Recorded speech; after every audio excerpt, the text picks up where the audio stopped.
Industry Season 2 Episode 5. Merry Christmas from Industry. It's August in our world but December in theirs, with Tchaikovsky and baked goods alike. I take back whatever I said last week about starting to lose sight of whether episodes are good or not because of my investment in the characters. This week's show is a genuine stunner that manages to wrap hilarity, uneasiness, devastation, and sex all in one big bow. It's also an episode where each character has genuinely important things going on, so I'm going to dive right in. Introducing Into It with Sam Sanders, Vulture's New Culture podcast. Listen now. First off, Eric has been promoted to a cubicle where he supposedly handles client relations. Rishi calls it baby kissing, but when Harper visits Eric to get his okay to replace an equity guy on a business trip to Berlin, Eric is not so much kissing babies as he is miserably tolerating his nasal assistant who is hanging art. Yes, Eric has his own office, and yes, I guess he technically is higher up in the structure of Pierpoint, but God, is this heartbreaking. The fight is just barely flickering under his steely surface as he okays Harper's participation on the business trip. Moving on, Gus is also maybe getting promoted, Aurora is moving from local politics to more important nationwide things, and she wants to take Gus with her. Specifically, she's chairing an antitrust committee because, guess what? Amazon is trying to buy all of Fast Aid, but the government is not so keen on a Bezos healthcare monopoly and would prefer to give Rican their support. This is the windfall that Harper is betting on. But more importantly, Gus is not so keen on the promotion because it turns out he likes helping people in a local and tangible way. Next we have Robert, who in any other episode would have the saddest storyline, but not this one because everyone is tussling with inner demons this week. Rob is headed back to Oxford to attend a recruitment event and hopefully convince some new blood to join Pierpoint. But on the way there, he gets an unexpected phone call. Clement Cowan, his former mentor from season 1, is dead, and he's left items in his will for Rob. The funeral is the same day of the Oxford event, and so Rob will not attend. The subtext here is that Clement likely overdosed.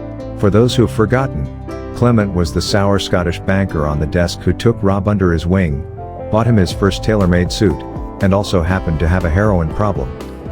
He was fired at the end of season 1, and though it doesn't seem like he was on Robert's mind all the time, it's an obvious shock when he finds out that Clement is dead.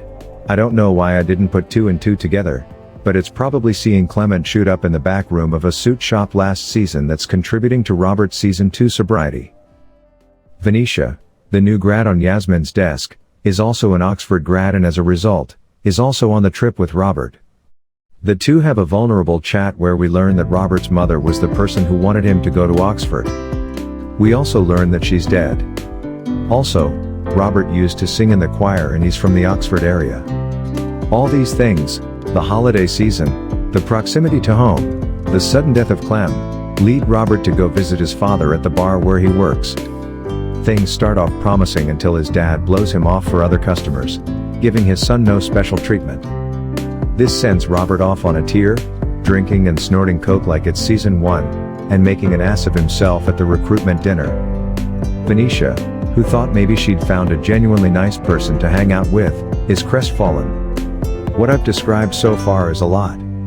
The wildest part is that I haven't even described the pulsing heart of this episode, which is Yasmin and Harper's trip to Berlin.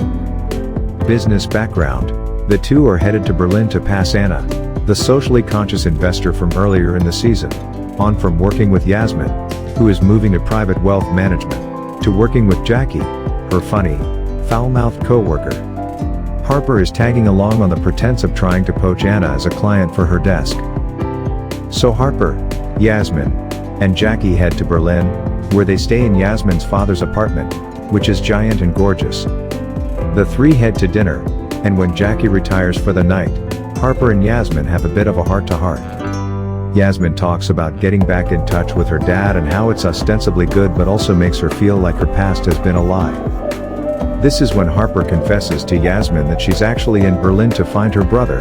In fact, she chose the restaurant the two are in because she had a hunch he worked there. It's a rare moment that sparkles with the charged friendship the two shared in season 1. As they leave the restaurant, Harper goes back in one more time to confirm her brother doesn't work there. She goes past the servers and the cooks into the back room where someone is washing dishes. That someone turns around. It's her brother, John Daniel. What follows is the beginnings of an awkward reunion. John Daniel doesn't seem happy to see Harper.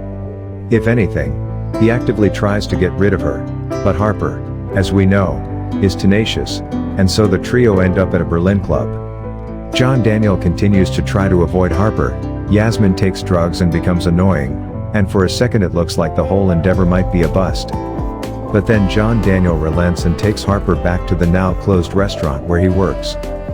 The two share a warm, mischievous camaraderie, a reenactment of their siblinghood. As John Daniel cooks something for the two of them to eat, he announces to Harper that he's 6 months sober, or at least he was, until he started drinking at the club they were just at. From there, the conversation devolves, and it becomes clear that the two shared an abusive mother, and that John Daniel blames Harper for much of the anxiety he experienced when he was forced to play tennis. The story Harper had been telling herself, that she was a cheerleader for her brother who went AWOL, begins to unravel. One thing leads to another and Harper and John Daniel wind up at John Daniel's dealer's home. Outside, it's morning. The dealer is leaving for work, but he lets the siblings stay in his apartment as John Daniel smokes meth. I need to acknowledge here that merely summarizing the plot points of this interaction doesn't do it justice. Myha'la Herrold deserves her flowers for this episode and this scene in particular, where we see the steely, self-interested Harper churn through a variety of selves, the adoring little sister, the disillusioned young woman, the professional who is trying to fake it till she makes it. As John Daniel rages at her, she eventually rages back, telling him how furious and grief-stricken she was, thinking he'd been dead this entire time. Whatever Harper had been hoping for in reuniting with her brother, it wasn't this.